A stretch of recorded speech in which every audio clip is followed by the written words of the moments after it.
Jazakumullah Hasan al-Jaza. Again, a very truly inspiring speech on the importance of tabligh and our responsibilities. I remember one couplet of Hazrat Muslim Maud Raziyallahu Ta'ala Anhu, where he mentions in Urdu, he says, "Hai amal mein kaamyabi, maut mein hai zindagi, ja lipat ja lehr se, darya ki kuch parwah na kar." That success lies in action and life is found in death. So embrace the waves of the river and have no fear. And I would urge every one of you to actually study the lives of earlier missionaries. And one such missionary who was sent was Hazrat Fateh Muhammad Sayal Sahib radiyallahu anhu, the first missionary to UK. His biography is in Urdu. Soon, inshallah, it may be translated in English. On the front page, before you open the actual book, there's a small statement written there, which says, "Ae junoo, kuch kaam kar, bekar hai aklon ke var." That, oh madness, do something, the strikes of reason are futile. Meaning for us to sit and just contemplate and speak about these things are not enough. We need to take action. And may Allah the Almighty enable us to do so. أشهد أن لا إله إلا الله وحده لا شريك له وأشهد أن محمدا عبده ورسوله أما بعد فأعوذ بالله من الشيطان الرجيم بسم الله الرحمن الرحيم أتل ما أوحي إليك من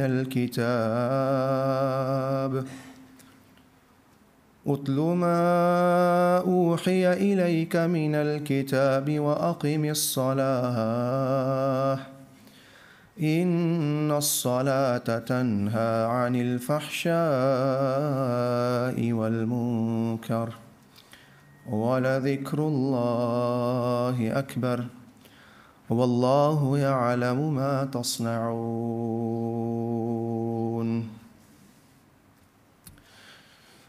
تو کتاب میں سے جو تیری طرف وحی کیا جاتا ہے پڑھ کر سنا اور نماز کو قائم کر، یقیناً نماز بے حیائی اور ہر ناپسندیدہ بات سے روکتی ہے، اور اللہ کا ذکر یقیناً سب ذکروں سے بڑا ہے، اور اللہ جانتا ہے جو تم کرتے ہو۔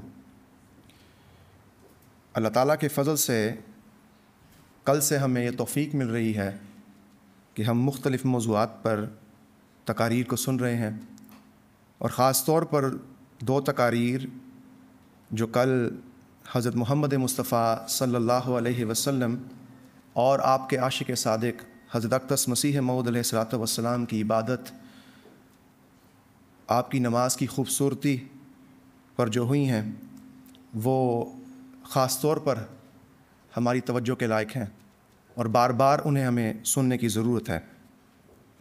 خاکسار کو جس موضوع پر آج کچھ کہنے کی سعادت مل رہی ہے وہ ہے حضرت خلیفۃ المسیح الخامس حضرت امیر المؤمنین ایدہ اللہ تعالی بنصرہ العزیز کے ارشادات کی روشنی میں نماز کی اہمیت۔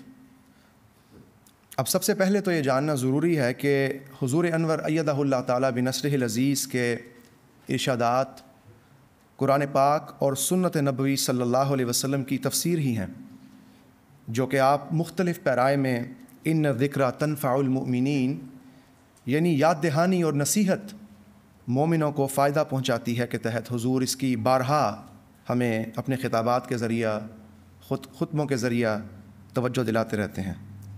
اب قرآن کریم کا یہ دعویٰ ہے کہ نماز بے حیائی اور ناپسندیدہ باتوں سے روکتی ہے۔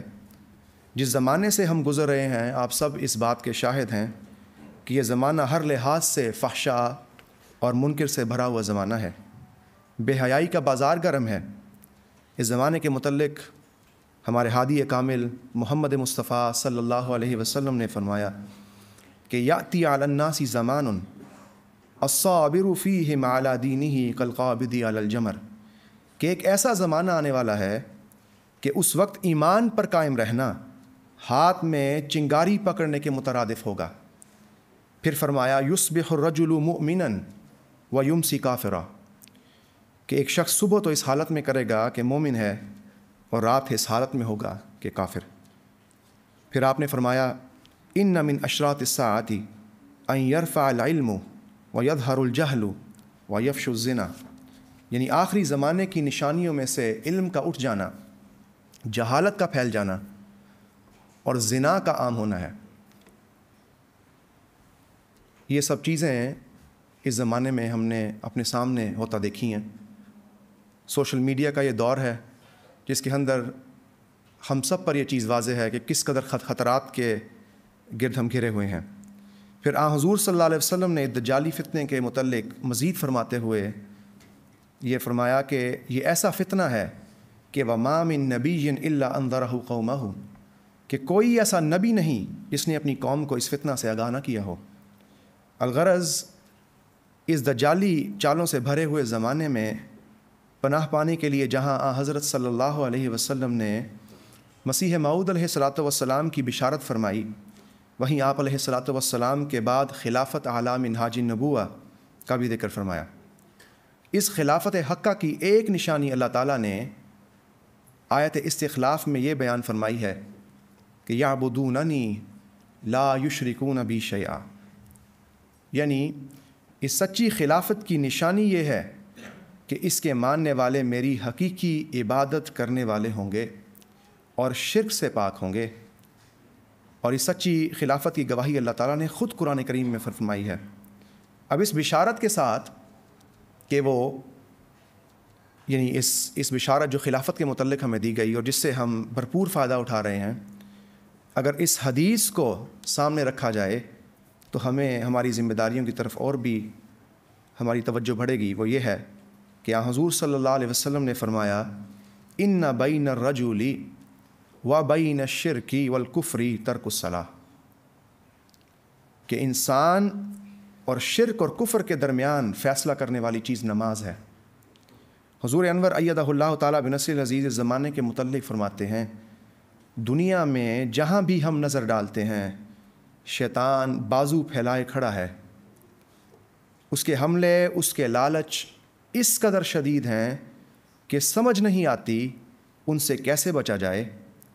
ہر کونے پر، ہر سڑک پر، ہر محلے میں، ہر شہر میں شیطانی چرخے کام کر رہے ہیں، اور سوائے اس کے کہ اللہ تعالیٰ کا خاص فضل ہو ان شیطانی حملوں سے بچنا مشکل ہے۔ جدھر دیکھو کوئی نہ کوئی بلا منہ پھاڑے کھڑی ہے۔ دنیا کی چیزوں کی اتنی اٹریکشن ہے، وہ اتنی زیادہ اپنی طرف کھینچتی ہیں اور سمجھ نہیں آتی کہ انسان کس طرح اپنے مقصد پیدائش کو سمجھے اور اس کی عبادت کرے۔ پھر حضور ان حملوں سے بچنے کے متعلق فرماتے ہیں، اور یہ غور سے سننے والی بات ہے۔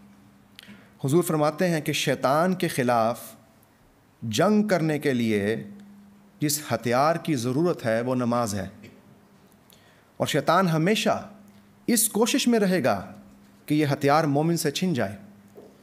بس جس طرح ایک اچھا سپاہی کبھی اپنا ہتھیار دشمن کے ہاتھ لگنے نہیں دیتا، اور ایک حقیقی مومن کبھی اپنے اس ہتھیار کی حفاظت سے غافل نہیں ہوتا، انسانی فطرت ہے کہ برائیوں کی طرف بار بار توجہ جاتی ہے، اس لیے اس کی حفاظت بھی ایک مستقل عمل چاہتی ہے، اور اس مستقل حفاظت کے لیے، اس مستقل عمل کو جاری رکھنے کے لیے خدا تعالیٰ نے فرمایا کہ نمازوں کی حفاظت کرو۔ فرمایا حافظوا علی الصلوات والصلاۃ الوسطیٰ وقوموا للہ قانتین، کہ اپنی نمازوں کی حفاظت کرو، بالخصوص مرکزی نماز کی، اور اللہ کے حضور فرما برداری کرتے ہوئے کھڑے ہو جاؤ۔ پھر حضور فرماتے ہیں کہ سرحدوں پر چھاؤنیاں کیوں قائم کی جاتی ہیں؟ جیسا کہ میں نے کہا اپنے ملک کی حفاظت کے لیے، اس لیے تاکہ دشمن کے حملے سے محفوظ رہا جائے اور حملے کی صورت میں فوراً مقابلے کے لیے تیار ہوا جا سکے۔ پھر حضور انور حضور صلی اللہ علیہ وسلم کی ایک حدیث بیان کرتے ہوئے فرماتے ہیں کہ آپ صلی اللہ علیہ وسلم نے فرمایا کیا میں آپ کو وہ عمل نہ بتاؤں کہ جس کے کرنے سے اللہ تعالیٰ خطاؤں کو مٹا دیتا ہے اور درجات کو بلند فرماتا ہے فرمایا وہ یہ ہے کہ جی نہ چاہتے ہوئے بھی کامل وضو کیا جائے، اور مسجد کی طرف زیادہ چل کر جانا، نیز ایک نماز کے بعد دوسری نماز کا انتظار کرنا، یہ رباط ہے، یہ رباط ہے، یہ رباط ہے، یعنی یہ سرحدوں پر گھوڑے باندھنے کے مترادف ہے۔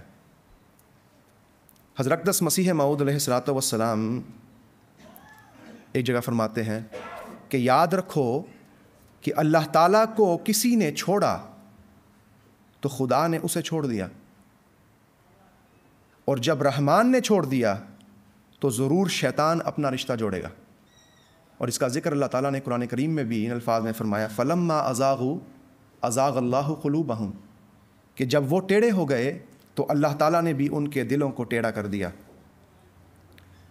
اسی طرح حضور ایک موقع پر فرماتے ہیں، جو کہ آپ کے سٹیج پر بھی حضرت مسیح موعود علیہ السلام کا وہ اقتباس لکھا ہوا ہے کہ تم 5 وقتہ نماز اور اخلاقی حالت سے شناخت کیے جاؤ گے۔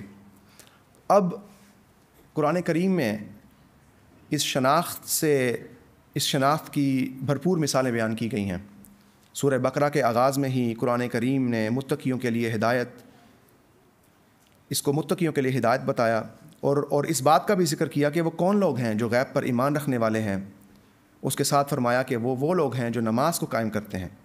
پھر مصلحین کی جو اصلاح کرنے والے ہیں ان کی نشانی بھی اللہ تعالیٰ نے یہی فرمائی کہ والذین یمسکون بالکتاب واقاموا الصلاۃ انا لا نضیع اجر المصلحین، اور وہ لوگ جو کتاب کو مضبوطی سے پکڑ لیتے ہیں اور نماز کو قائم کرتے ہیں، ہم یقیناً اصلاح کرنے والوں کے اجر کو ضائع نہیں کیا کرتے۔ اسی طرح سورہ مومنون میں بھی کامیاب مومنین کی نشانی اللہ تعالیٰ نے یہ بتائی کہ الذین هم فی صلاتہم خاشعون، کہ یہ وہ لوگ ہیں جو اپنی نماز میں عاجزی، خشوع و خضوع کرتے ہیں۔ اور پھر فرمایا والذین هم علی صلواتہم یحافظون، اور وہ لوگ جو اپنی نمازوں پر محافظ بنے رہتے ہیں، یہی وہ لوگ ہیں جن سے اللہ تعالیٰ کا وعدہ ہے الذین یرثون الفردوس هم فیہا خالدون، کہ یہ ہیں جو فردوس میں داخل ہونے والے ہیں، اس کے وارث ہیں، اور اس میں لمبا عرصہ ہمیشگی میں رہتے چلے جائیں گے۔ اس کے برعکس قرآن کریم میں، اور ہم سب نے ان آیات کو سنا ہے، احادیث نبوی کو سنا ہے، اللہ تعالیٰ جہنمیوں کا ذکر کرتے ہوئے فرماتا ہے کہ جب ان سے پوچھا جائے گا کہ ما سلککم فی سقر، کہ تمہیں کس چیز نے جہنم میں ڈال دیا، وہ کہیں گے قالوا لم نک من المصلین، کہ ہم نماز نہیں پڑھتے تھے۔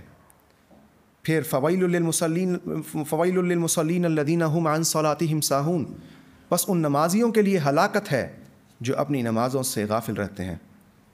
حضور اس کے متعلق فرماتے ہیں یہ غفلت نماز با جماعت کی طرف توجہ نہ دینے سے بھی ہے، باقاعدگی سے نماز نہ پڑھنے کی وجہ سے بھی ہے، پوری توجہ نماز میں رکھنے کی کوشش نہ کرنے کی وجہ سے بھی ہے۔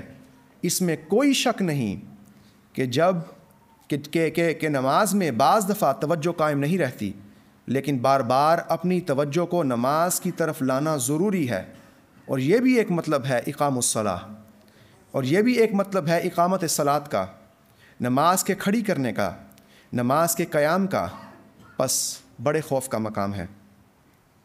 اللہ تعالیٰ نے قرآن کریم میں قیام نماز کی طرف، جیسا کہ اوپر ذکر ہو چکا ہے، اور کل سے بھی ہم متعدد جو ہے تقاریر کو سن چکے ہیں، ان میں ہمیں توجہ دلائی ہے۔ اسی طرح حضور صلی اللہ علیہ وسلم نے بھی نماز کے حوالے سے ہمیں نصائح فرمائی ہیں۔ اگر نماز کی اس قدر تلقین ہے کہ ایمان کا، جنت کا فیصلہ اس پر ہونا ہے، تو کیا وجہ ہے کہ انسان پھر بھی اس عمل میں سستی سے کام لیتا ہے؟ حضور فرماتے ہیں اس کی وجہ کیا ہے؟ حضور فرماتے ہیں کہ غفلت اور سستی کی وجہ یہ ہے کہ نماز حضور قلب اور ذوق سے خالی ہے۔ اب سوال یہی ہے، ہر بچے اور بڑے کا بارہا حضور اللہ تعالیٰ بن نصر العزیز سے مختلف ملاقات کے وقت، اور کئی کلاسیں جو ورچولی طور پر ہو رہی ہیں، ان میں کئی بچے یہی حضور سے سوال کرتے ہیں کہ حضور نماز میں توجہ اور انہماک کس طرح پیدا کیا جائے، نماز سے محبت اور شوق کس طرح پیدا کیا جائے، کہ نماز میں توجہ اور انہماک کس طرح قائم کیا جائے کہ یہ جو عبادت ہے یہ بوجھ کی بجائے محبت کے جذبات سے ادا ہو؟ یہ سوال ہے جسے حل کرنے کی ضرورت ہے۔ جب خاکسار اپنی اس تقریر کی تیاری کر رہا تھا تو سوچ رہا تھا کہ کیا کوئی ایسی تحقیق کی گئی ہے، یہ زمانہ تحقیق کا ہے، جس سے یہ پتہ چل سکے کہ ایک کام میں محبت یا اس کام میں لگن، توجہ، ذوق پیدا کرنے کے کیا ذرائع ہیں۔ تو پتہ چلا کہ اس پر کئی ماہرین نفسیات، جنہیں ہم سائیکالوجسٹ بھی کہتے ہیں، انہوں نے کئی اہم تصورات لمبی تحقیقات کے بعد دنیا کے سامنے پیش کیے گئے ہیں، جن میں وہ کہتے ہیں کہ کام میں جذبہ، اطمینان اور مشغولیت اور لگن اور ذوق پیدا کرنے کے لیے کئی چیزیں ہیں جو انسان کر سکتا ہے۔ اب ایک کانسیپٹ وہ یہ پیش کرتے ہیں جس کا بارہا آپ لوگوں نے شاید سنا ہو، بچوں نے، مائنڈفلنس، جسے وہ مائنڈفلنس کے نام سے موسوم کرتے ہیں، یعنی being in the present moment, یعنی انسان ماضی اور مستقبل کی قید سے آزاد ہو کر حال میں زندگی گزارے، یعنی جس کام میں مشغول ہے دماغ کلیتاً اس میں منہمک رہے۔ اب 2014 میں ایک جرنل آف آکیوپیشنل ہیلتھ سائیکالوجی کی اسٹڈی کے مطابق مائنڈفلنس یعنی ہر کام میں مقصد کو سمجھتے ہوئے کرنا اور موجودہ لمحے میں جینا انسان کے کسی بھی کام میں بہتری، توجہ اور اس میں گہری وابستگی اور تعلق پیدا کرتا ہے، جس کے باعث انسان کے اندر اس کام سے لگن اور محبت پیدا ہوتی ہے اور اپنے آپ کو کامیاب محسوس کرتا ہے۔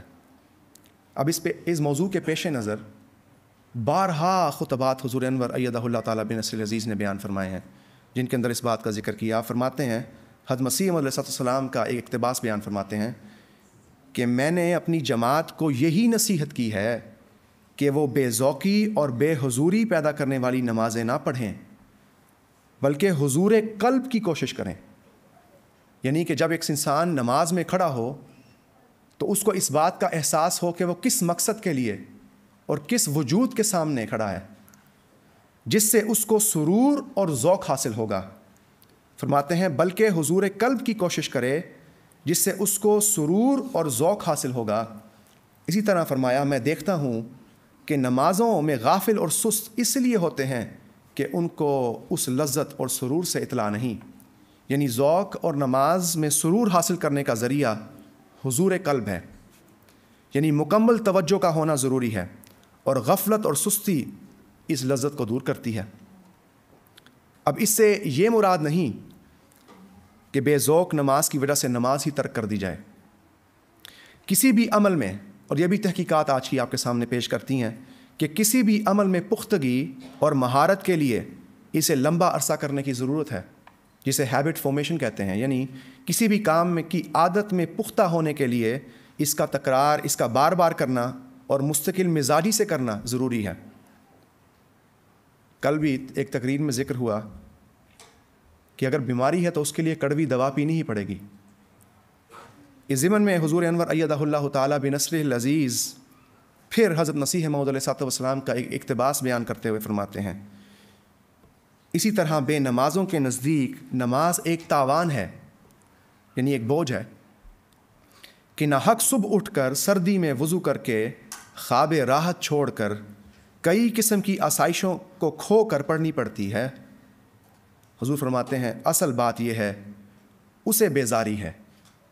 فرمایا کہ اصل بات یہ ہے کہ اسے بیزاری ہے، وہ اس کو سمجھ نہیں سکتا، اس لذت اور راحت سے جو نماز میں ہے اس کو اطلاع نہیں، اس کو پتہ ہی نہیں کہ نماز میں کیا لذت اور راحت ہے۔ پھر فرمایا نماز میں لذت کیوں کر حاصل ہو؟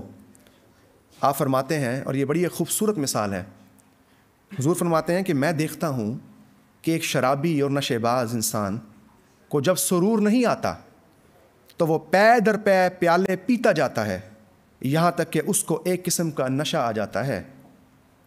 حضور فرماتے ہیں دانش مند اور بزرگ انسان اس سے فائدہ اٹھا سکتا ہے، اور وہ یہ ہے کہ نماز پر دوام اختیار کرے۔ یعنی ہم نے پہلے حدیث پڑھی کہ حضور صلی اللہ علیہ وسلم نے فرمایا کہ بغیر دل کیے ایک بوجھ محسوس ہوتے ہوئے نماز کو پڑھنا اور وضو کرنا انسان کے درجات کو بلند کرتا ہے۔ اور یہ ہیبٹ فارمیشن اگر ہم اس پر دوام حاصل کریں گے تو اللہ تعالیٰ کے فضل سے ہم نماز کو قائم کرنے والے ہوں گے اور اس میں لذت اور سرور حاصل کرنے والے بھی ہوں گے۔ پھر اسی طرح قیام نماز کے متعلق حضرت مسیح موعود علیہ الصلوۃ والسلام، جس کا ذکر حضور نے ایک خطبے میں فرمایا، کہتے ہیں اس کے بعد متقی کی شان میں آیا ہے وَيُقِيمُونَ الصَّلَاةَ، یعنی وہ نماز کو کھڑی کرتا ہے۔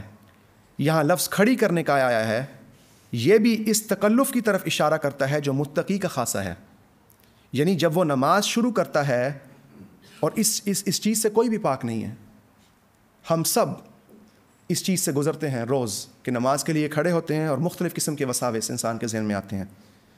تو اس کے متعلق حضور کیا فرماتے ہیں؟ حضور کہتے ہیں جب وہ نماز شروع کرتا ہے تو طرح طرح کے وساوس کا اسے مقابلہ ہوتا ہے، جس کے باعث اس کی نماز گویا بار بار گر پڑتی ہے، جس کو اس نے کھڑا کرنا ہے۔ جب اس نے اللہ اکبر کہا تو ایک ہجوم وساوس ہے جو اس کے حضور قلب میں تفرق ڈال رہا ہے، اور اسے کہیں کا کہیں اور ان سے کہیں کا کہیں پہنچ جاتا ہے، پریشان ہوتا ہے، ہر چند حضور و ذوق کے لیے لڑتا مرتا ہے، لیکن نماز جو گری پڑتی ہے بڑی جان کنی سے اسے کھڑا کرنے کی فکر میں ہے، اور بار بار ایاک نعبد و ایاک نستعین۔ اور یہ بھی ایک حضور حضرت مسیح موعود علیہ السلام نے ایک گر بتایا ہے نماز میں توجہ حاصل کرنے کے لیے، کہ جب کبھی نماز میں انسان کی توجہ کہیں دور جائے، کہیں ہٹے، اسی وقت ایاک نعبد و ایاک نستعین کا بار بار ورد کرے اور اپنی توجہ کو کوشش کر کے واپس لے کر آئے۔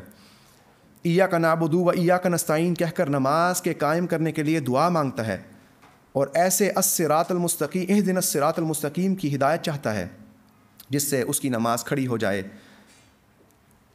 ان وساوس کے مقابل میں متقی ایک بچے کی طرح ہے جو خدا کے آگے گڑ گڑاتا ہے، روتا ہے اور کہتا ہے کہ میں اخلد الی الارض ہو رہا ہوں، زمین میں دھنسا جا رہا ہوں۔ سو یہی وہ جنگ ہے جو متقی کو نماز میں نفس کے ساتھ کرنی ہوتی ہے، اور سب سے اہم بات یہ آخری ہے، اور اسی پر ثواب مترتب ہے، یعنی کہ وہ نماز جس کے اندر انسان کو کوشش کرنی پڑتی ہے، لڑنا اور مرنا پڑتا ہے، توجہ کو بار بار اللہ تعالیٰ کی طرف کرنا پڑتا ہے۔ حضور فرماتے ہیں اسی چیز پر، اسی کوشش پر اللہ تعالیٰ نے ثواب مترتب فرمایا ہے۔ پھر اسی طرح سیلف ڈٹرمنیشن تھیوری، یہ بھی سائیکالوجسٹ پیش کرتے ہیں، وہ کہتے ہیں، جسے کہتے ہیں نظریہ خود اختیاری۔ یہ سائیکالوجی کے دو پروفیسرز ایڈورڈ ڈیچی اور رچرڈ رائن نے پیش کیا کہ انسان کے اندر 3 بنیادی نفسیاتی ضروریات ہیں جس سے وہ مکمل محسوس کرتا ہے اور کسی کام میں لگن اور مہارت حاصل کرنے کے لیے ضروری ہے۔ سب سے پہلی وہ کہتے ہیں آٹونومی، خود مختاری، دوسری قابلیت، اور تیسری تعلق۔ اب خود مختاری کے حوالے سے اگر ہم نماز کو دیکھیں تو خود مختاری یعنی آٹونومی کا مطلب یہ ہے کہ کسی بھی عمل پر مجبوری کی بجائے خود فیصلہ لے کر اسی کام کو کرنا، اور جس قدر اس کام میں قابلیت پیدا ہوتی جائے گی اسی قدر تعلق بھی اس کام سے بڑھتا جائے گا۔ اسی طرح ان کی تحقیق کے مطابق انسان کسی بھی کام میں اس وقت زیادہ دلچسپی لیتا ہے جب اس کی ترغیب اندر سے ہوتی ہے۔ دوسرے الفاظ میں کسی بھی عمل کا دل سے کرنا اور خوشی سے کرنا اس کام کے صحیح نتائج پر منتج ہوتا ہے۔ الغرض نماز ایک ایسا عمل ہے، اب غور کریں، جو ان تینوں انسانی نفسیاتی ضروریات کو پورا کرتا ہے۔ خود مختاری کے لحاظ سے بندہ خود اپنی مرضی سے نماز پڑھنے کا فیصلہ کرتا ہے اور اس کی نیت کرتا ہے۔ حضرت خلیفۃ المسیح الخامس ایدہ اللہ تعالیٰ بنصر العزیز فرماتے ہیں نیت کا تعلق انسان کے دل کے ساتھ ہے۔ وہ جو حضور فرما رہے تھے حضور قلب، سب سے پہلے انسان کی نیت کے ساتھ ہے۔ نیت کا تعلق انسان کے دل کے ساتھ ہے، اس کے لیے کوئی معین الفاظ بیان نہیں ہوئے۔ نماز کی نیت سے صرف اس قدر مراد ہے کہ انسان کے دل میں یہ ہونا چاہیے کہ وہ کون سی نماز پڑھ رہا ہے۔ زبان سے الفاظ کا ادا کرنا یا نماز شروع کرنے سے پہلے انی وجہت وجہیہ للذی فطر السماوات والارض حنیفا وما انا من المشرکین کے الفاظ دہرانا کسی نص سے ثابت نہیں۔ چنانچہ حضرت خلیفۃ المسیح اول حضور فرماتے ہیں، حضرت خلیفۃ المسیح اول رضی اللہ عنہ فرماتے ہیں کہ نماز کی نیت کرنا مگر صرف دل میں، زبان سے نہیں۔ پھر حضرت مسلم موعود رضی اللہ تعالیٰ عنہ کے حوالے سے حضور نے فرمایا 7واں طریق نماز پڑھنے کی نیت ہے، کیونکہ جب انسان اپنے نفس کو بتا دیتا ہے کہ اس کام کے لیے کھڑا ہونے لگا ہوں تو توجہ اس کی ہی طرف رہتی ہے۔ نیت دراصل قلب کی ہوتی ہے، یعنی دل کی ہوتی ہے، مگر بعض لوگوں کو کھڑے وقت پتہ ہی نہیں ہوتا کہ کیا کرنے لگے ہیں۔ بس جب تم نماز پڑھنے لگو تو نماز پڑھنے کا خیال بھی کر لو اور سمجھو کہ کیا کرنے لگا ہوں۔ جب یہ بات سمجھ لو گے تو اسی وقت سے تمہارے اندر خشیت پیدا ہونی شروع ہو جائے گی، تو توجہ بھی قائم رہ سکے گی۔ اسی طرح آٹونومی کے ہم ذکر کر رہے ہیں کہ خود اختیاری، خود انسان ایک چیز کا فیصلہ کرے۔ اس حوالے سے صحیح طریق پر وضو کی ادائیگی بھی ایک چیز ہے، جس کا ذکر پہلے حضور صلی اللہ علیہ وسلم نے فرمایا کہ صبح اٹھ کر ٹھنڈے پانی سے وضو کرنا اور نماز کا وقت پر ادا کرنا بھی اس خود مختاری کے پہلو کو بیان کرتا ہے۔ اس کے متعلق بھی حضور فرماتے ہیں کہ نماز ایک ایسی بنیادی چیز ہے جس کے بغیر مومن نہیں کہلا سکتا۔ اور پھر یہ کہ نماز پڑھنی کس طرح ہے، سنوار کر ادا کرنی ہے۔ نماز کو جلدی اس لیے ادا نہیں کرنا ہے کہ میں اس کے بعد اپنے دنیاوی جھمیلوں کو نمٹانا ہے۔ نماز سنوار کر پڑھنے میں بہت سے لوازمات شامل ہیں۔ پہلی بات تو یہ ہے کہ نماز پڑھنے سے پہلے اپنی جسمانی صفائی کا خیال رکھا جائے۔ پھر حضور ضمن میں فرماتے ہیں کہ بساؤ کا دیکھا گیا ایک شخص آیا ہے، نماز کھڑی ہو گئی ہے اور وہ اسی طرح بغیر وضو کیے نماز میں شامل ہو جاتا ہے، گویا کہ کوئی فارمیلٹی ہے۔ جب یہ جان لے گا کہ نیت کی ہے، نیت کیا ہے، کس ذات کے سامنے جا رہا ہے، اور اس کے لیے صحیح طریق پر وضو ادا کرے گا اور وقت پر پہنچے گا، تو لازماً نماز کی جو سستی ہے وہ دور ہو جائے گی۔ پھر حضور فرماتے ہیں اور سستی اور کسل کو دور کیا جائے، کہ جسمانی صفائی کا خیال رکھا جائے اور سستی اور کسل کو دور کیا جائے، اس لیے ہمیں حکم ہے کہ وضو کر کے نماز پڑھیں۔ ظاہری اور باطنی صفائی کے لیے وضو ضروری ہے اور نماز سنوار کر پڑھنے کی پہلی شرط ہے۔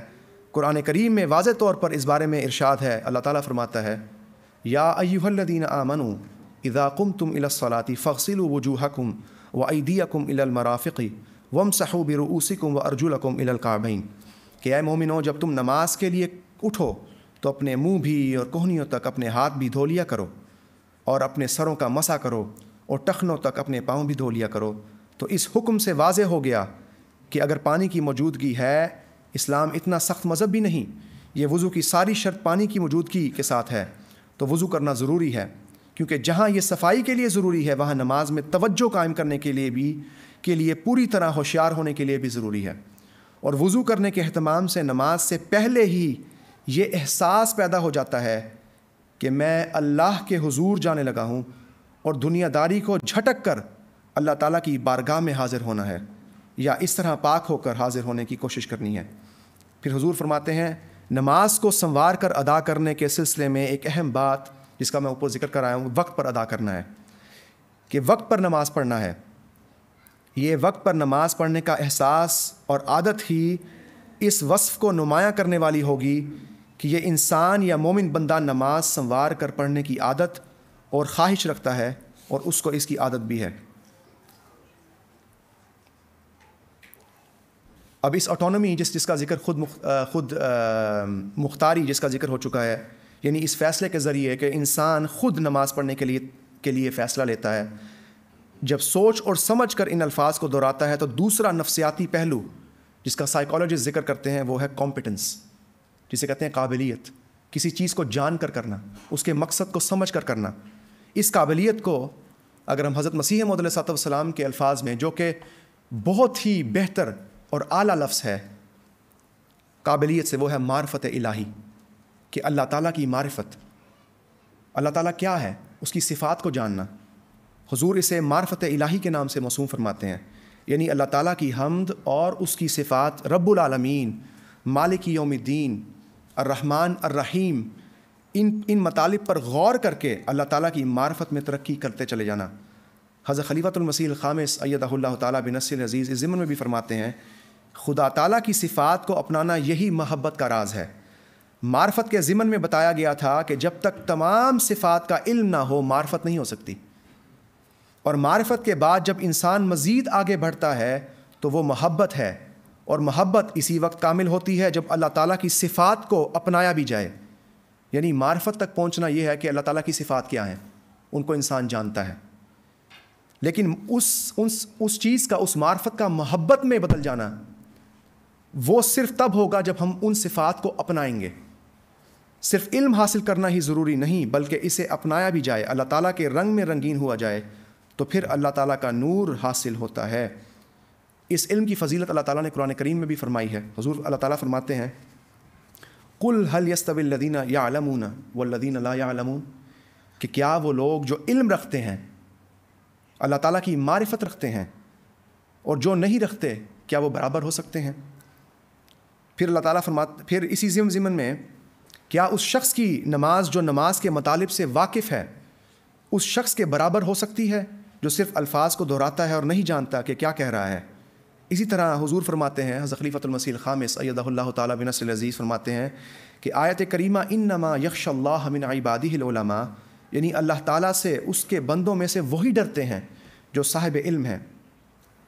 پھر حضور نے ہمیں ایک دعا بھی سکھلائی. حضور نے فرمایا، حضرت ام سلمہ رضی اللہ عنہ بیان کرتی ہیں کہ نبی کریم صلی اللہ علیہ وسلم نے فرمایا جب صبح کی نماز ادا کرتے تھے حضور صلی اللہ علیہ وسلم تو سلام پھیرنے کے بعد یہ دعا پڑھتے تھے کہ اللہم انی اسألک علما نافعا ورزقا طیبا وعملا متقبلا، کہ اے اللہ میں تجھ سے ایسا علم مانگتا ہوں جو نفع رساں ہو، ایسا رزق مانگتا ہوں جو طیب ہو، اور ایسا عمل جو قبولیت کے لائق ہو.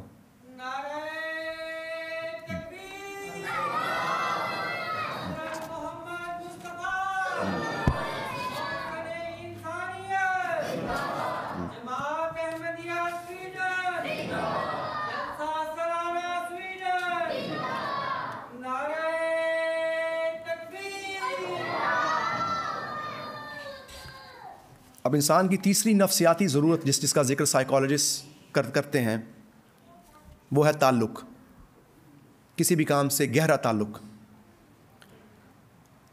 اب لازمی بات ہے کہ جس شخص نے نماز کا آغاز خود مختاری سے کیا ہو، یعنی نیت سے کیا ہو، پھر اس میں قابلیت حاصل کی ہو خدا تعالیٰ کی صفات کو جان کر اور ان کو اپنا کر وہ نماز کو ادا کرے، اس کا آخری نتیجہ یہی ہوتا ہے کہ اس کو اللہ تعالیٰ سے تعلق پیدا ہو جاتا ہے. اور تعلق باللہ پر ہم نے کئی تقاریر سنی ہیں جس کا واحد ذریعہ نماز پر دوام اختیار کرنا ہے، جس کا دوسرا نام اقامت صلاۃ ہے. حضور انور ایدہ اللہ تعالیٰ بنصر العزیز اس ضمن میں بھی فرماتے ہیں کہ حضرت مسیح موعود علیہ السلام نے فرمایا پس چونکہ گناہ کی خشکی بے تعلقی سے پیدا ہوتی ہے، یعنی انسان گناہ کیوں کرتا ہے؟ کیونکہ خدا سے گہرا تعلق نہیں ہے. اسی لیے اس خشکی کے دور کرنے کے لیے سیدھا علاج مستحکم تعلق ہے. اپنا مضبوط تعلق اللہ تعالیٰ سے پیدا کرو، تبھی یہ خشکی دور ہوگی. پھر فرماتے ہیں غرض گناہ کی فلسفی یہی ہے کہ وہ خدا سے جدا ہو کر پیدا ہوتا ہے، لہٰذا اس کا دور کرنا خدا کے تعلق سے وابستہ ہے. پھر مقصد اور معنویت، یعنی کہ کسی بھی کام کے جاننے کے لیے اس کے میننگ اور پرپس کا پتہ ہونا، یہ انسان کی خوشی اور ذہنی تسکین کا باعث ہے. اس ضمن میں بھی ایک سائیکائٹرسٹ وکٹر فرینکل، یہ آسٹریلین سائیکائٹرسٹ ہے، یہ کہتا ہے کہ انسان کی زندگی میں معنویت اور مقصد کا ہونا اس کی خوشی اور ذہنی سکون کے لیے ضروری ہے. اب مقصد ہمارا واضح ہے کہ اس فحشاء اور منکر سے بھرے زمانے میں شیطان کے حملوں سے بچنا ہے، گناہ کے زہر سے بچنا ہے. اور جب یہ بھی ہم لوگوں نے جان لیا کہ اس کے خلاف ہمارا صرف اور صرف ہتھیار اور اللہ تعالیٰ سے تعلق پیدا کرنے کے لیے جو چیز ہمیں مہیا کی گئی ہے وہ نماز ہی ہے، تو ہرگز یہ عمل ہمیں بوجھ معلوم نہیں ہو سکتا، بلکہ نماز ہمارے لیے ایک محافظ کا کام دے گی جس کے بغیر ہلاکت سے بچنا بڑا مشکل ہے. حضور انور ایدہ اللہ تعالیٰ بنصر العزیز اس ضمن میں بھی فرماتے ہیں کہ تمہیں خوشخبری ہو کہ قرب پانے کا میدان خالی ہے. ہر ایک قوم دنیا سے پیار کر رہی ہے، اور وہ بات جس سے خدا راضی ہو اس کی طرف دنیا کو توجہ نہیں.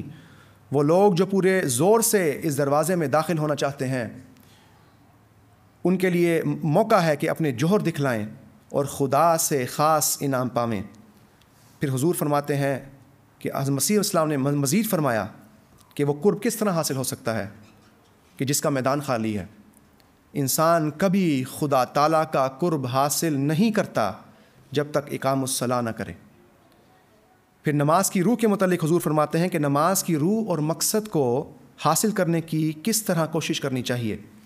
ارکان نماز جو ہیں قیام ہے، رکوع ہے، سجدہ ہے، قعدہ ہے، یہ ساری حالتیں نماز میں ہیں، اسی لیے رکھی گئی ہیں کہ اس مقصد کو حاصل کیا جائے اور اس روح کو حاصل کیا جائے.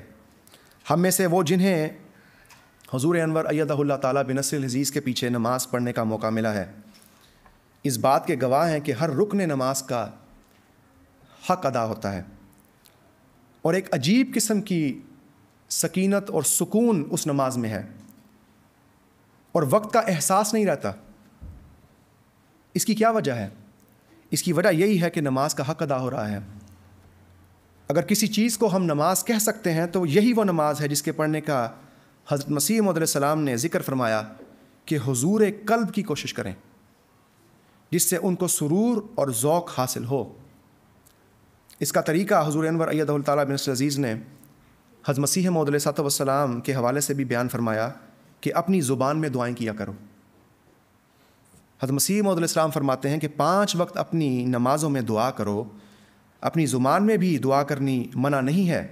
نماز کا مزہ نہیں آتا جب تک حضور نہ ہو، یعنی خاص توجہ پیدا نہ ہو، اور حضور قلب نہیں ہوتا جب تک عاجزی نہ ہو. عاجزی جب پیدا ہوتی ہے تو یہ سمجھ آ جائے کہ کیا پڑھتا ہے.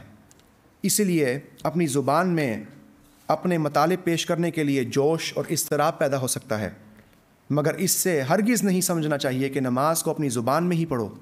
نہیں، میرا مطلب یہ ہے کہ مسنون ادعیہ اور اذکار کے بعد اپنی زبان میں بھی دعا کیا کرو، ورنہ نماز کے ان الفاظ میں خدا نے ایک برکت رکھی ہے.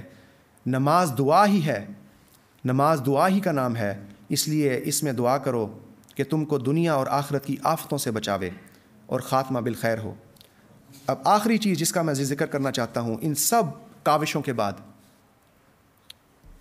مہائی نامی ایک ماہر نفسیات ہے، وہ کہتا ہے کہ اس کے بعد انسان اپنے کام میں ایک ایسی حالت میں پہنچتا ہے کہ وہ اپنے کام میں اس قدر محو ہو جاتا ہے کہ وقت کے گزرنے کا احساس نہیں ہوتا.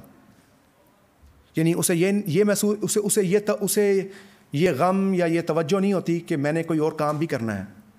وہ اس کام میں محبت، ذوق، لگن محسوس کرتا ہے اور بہترین کارکردگی دکھاتا ہے.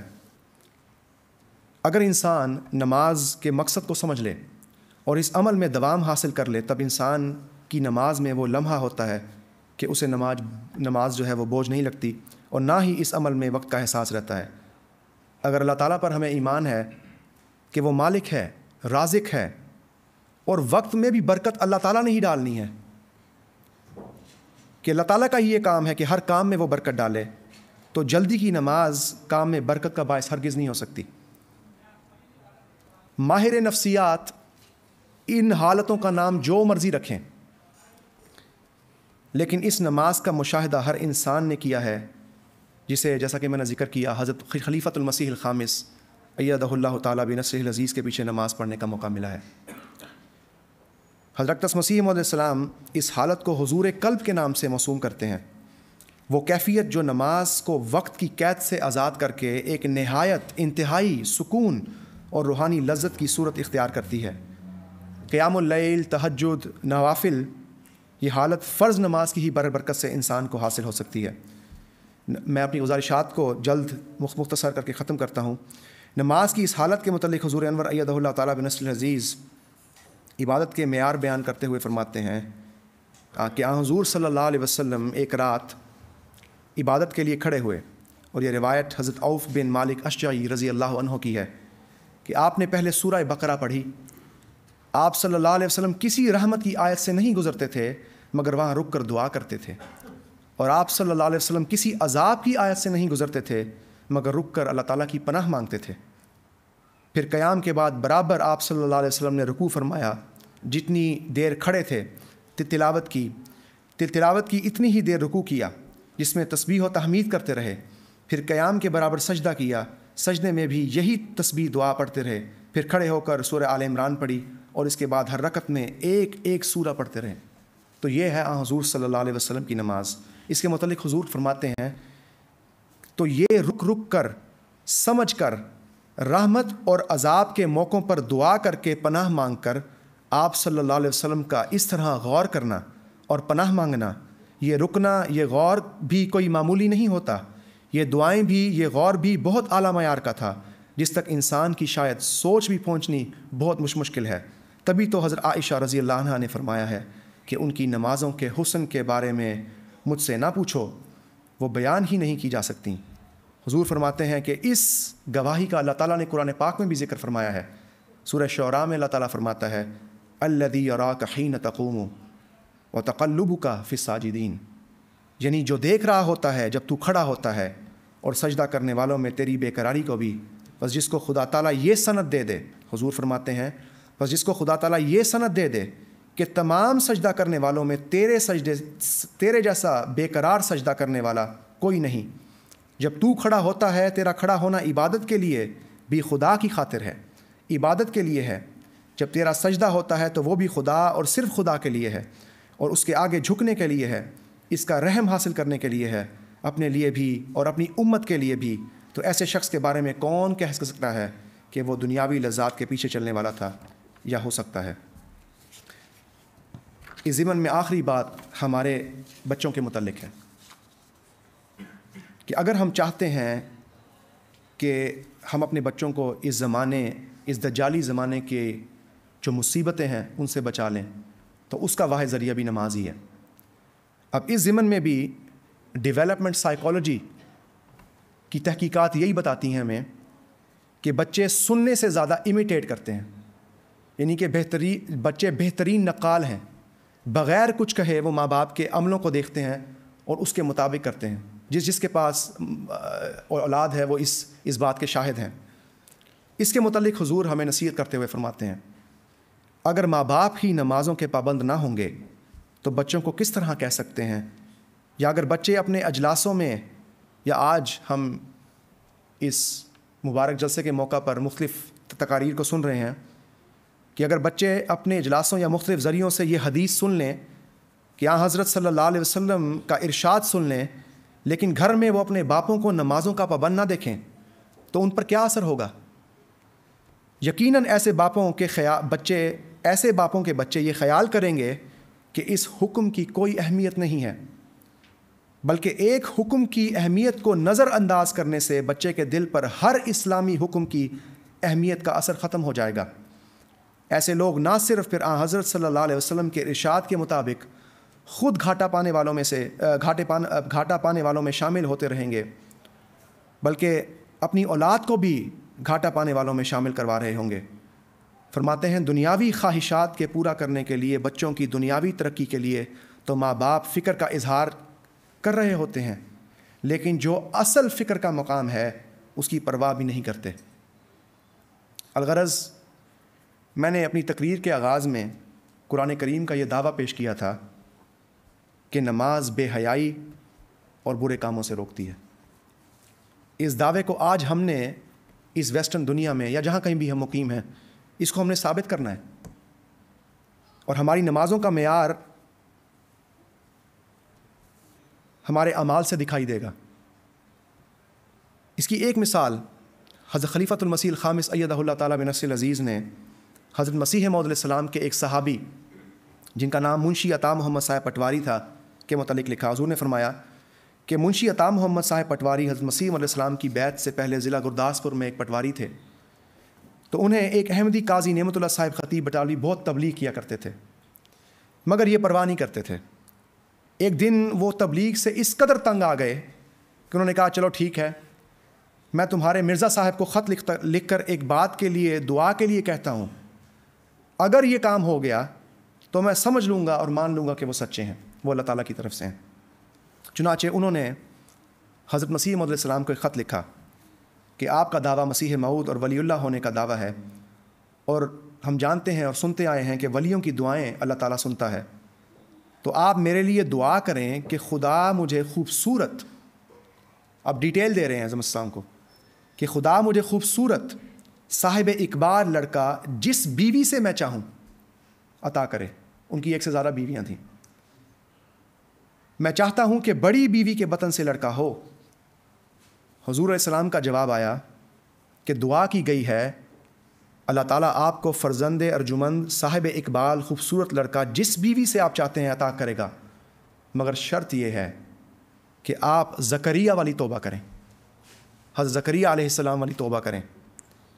منشی عطا محمد صاحب خود بیان کرتے ہیں کہ ان دنوں وہ سخت بے دین، شرابی، کبابی، راشی اور مرتشی، خود لکھتے ہیں کہ یہ ان سب معاملات میں مشغول تھا. چنانچہ جب انہوں نے مسجد میں جا کر کسی ملا سے پوچھا کہ زکریا والی توبہ کیا ہوتی ہے، تو انہوں نے انہیں دھکے دے کے نکال دیا کہ یہ شیطان کس طرح مسجد میں داخل ہو گیا ہے. لیکن انہوں نے جب ایک احمدی سے پوچھا تو انہوں نے بتایا کہ زکریا والی توبہ سے یہی مراد ہے کہ بے دینی چھوڑ دو، حلال کھاؤ، نماز روزے کے پابند ہو جاؤ اور مسجد میں زیادہ آیا جایا کرو. وہ یہ سن کر نماز کے پابند ہو گئے اور شراب وغیرہ چھوڑ دی، رشوت بالکل ترک کر دی. ان کی بیوی کے متعلق یہاں تک کہ ایک دائی نے کہہ دیا تھا کہ آپ کا کچھ نہیں ہو سکتا، جس پر انہوں نے کہا کہ ہم نے مرزا صاحب کو خط لکھا ہے. اس کے بعد کچھ دیر بعد دعا کے ذریعے اور جو تبدیلی اور جو انہوں نے اقامت صلاۃ کی اس کے ذریعے حمل ظاہر ہوا اور ایک خوبصورت لڑکے کی ولادت ہوئی جس کا نام عبدالحق رکھا گیا اور وہ کئی لوگوں کی بیعت کا موجب ہوا.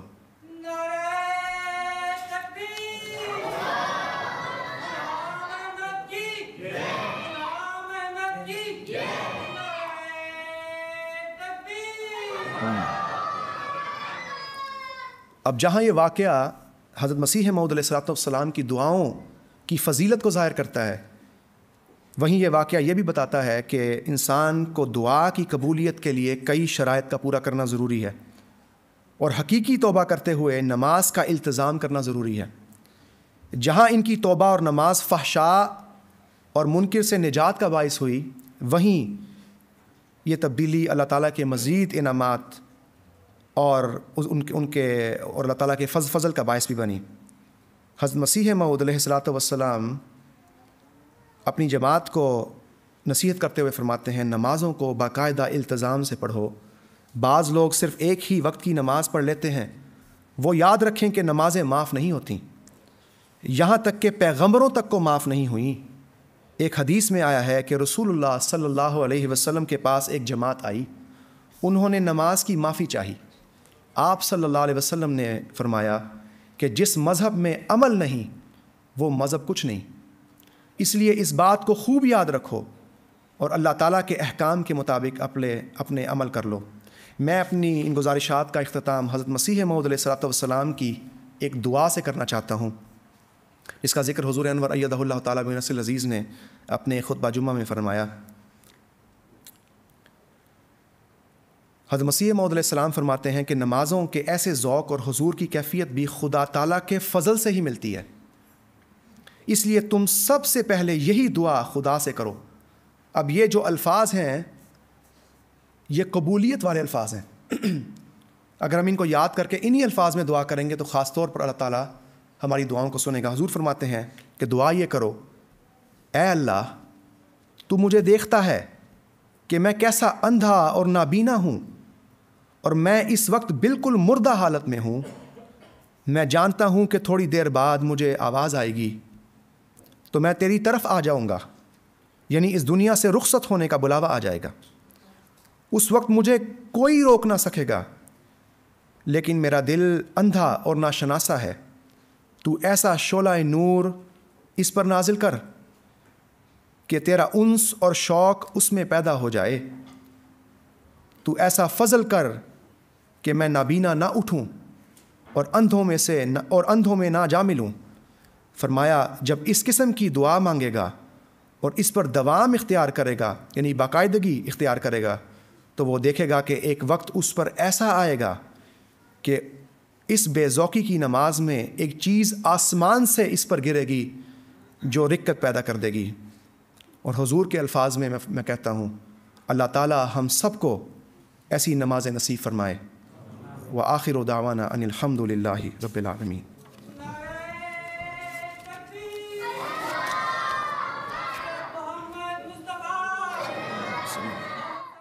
ثانیہ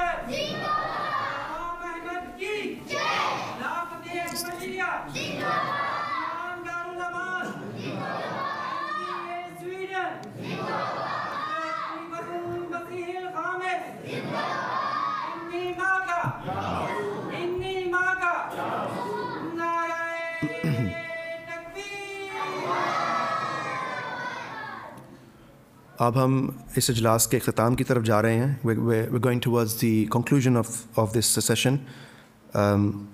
May Allah Ta'ala bless all of you, especially the youngsters. It's not easy to sit down and concentrate and listen to all these speeches. So may Allah the Almighty bless you and all your future endeavors.